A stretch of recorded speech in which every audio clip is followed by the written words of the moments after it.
en aquest moment, fèiem una reflexió. Potser no ens adonem prou compte que aquesta cosa tan dolenta i amb la que hem de lluitar tant ens ha fet ser com a poble molt millors.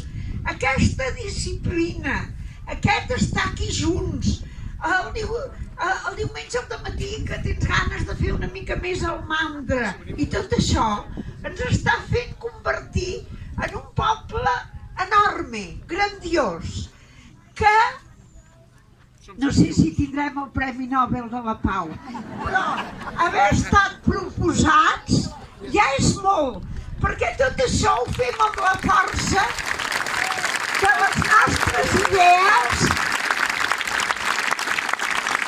i amb la il·lusió de ser com l'altra gent, de no haver de tenir els nostres polítics allà dins. Gràcies a tots, estic orgullosa de ser una amb vosaltres.